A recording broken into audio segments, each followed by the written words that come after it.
Musta na ulit? Walang bibitiw. Tuloy tayo. Parang wala ka nga sa Middle East eh. Akala mo man-made yung mga bundok. Pero natural na natural. Kumbaga sa Pinas, ang astig. Parang sinadyang i-design. Mabatong bundok. Bundok talaga. Hindi gaya ng bundok. Pero malapit na tayo maya-maya sa ating first stopover. Kaya konting tiis na lang. Anong meron sa stopover na yan? Sabi nila, Friday market daw.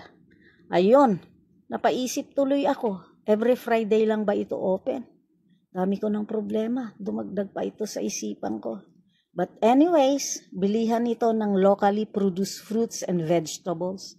Ayan o, may pakwan, may mangga, may orange, kung ano-ano pa. Ayun o, ang ating sponsor, umiinom na ng buko juice. Sarap! So, ayan o, yung pakwan, nakita nyo? Pulang-pula. Parang mata ng receiver mo sa Pinas pag late ang remittance mo. Hehehe. Kaya, okay lang yon. So, may mga ethnic items din sila dito. Oh, pottery, rugs, at syempre, nakita nyo yung kaldero. Panghampas sa pagmumukha mo pag di ka nagbayad. Wasak ang feslak mo. At tsamba, may free taste din sila dito. Iba din. Iba pag libre. Iba ang sarap. Aminin. Siguro narinig. Iba ang tirada ng walang datong. Yung walang pambili. Kaya larga uli sa biyahe. Busog naman tayo. So ang next stop natin maya-maya. Kainan. Siguro talaga yung anaconda ko dinig. So ito. Nandito na tayo. Sa Melas Al Faraj.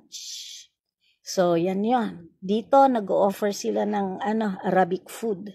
Authentic to. Ayan o, guwapo ng mga staffs. Pero syempre, mas guwapo ako. Kaya pasok, medyo kaliitan pero linis.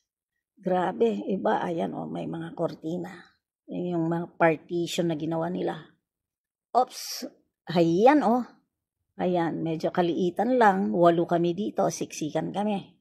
So, pasok. Indian style, salampak tayo.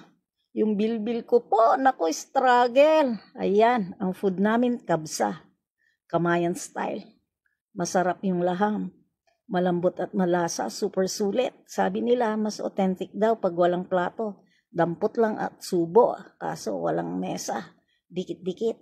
Sa sobrang sabik ko, baka mas hiko ko tong katabi ko, magka-black eye pa. Kaya hayon, napilitang magplatos. Siyempre, safety first. Baka kung saan pa ito magawi. Ang siko ko. Kaya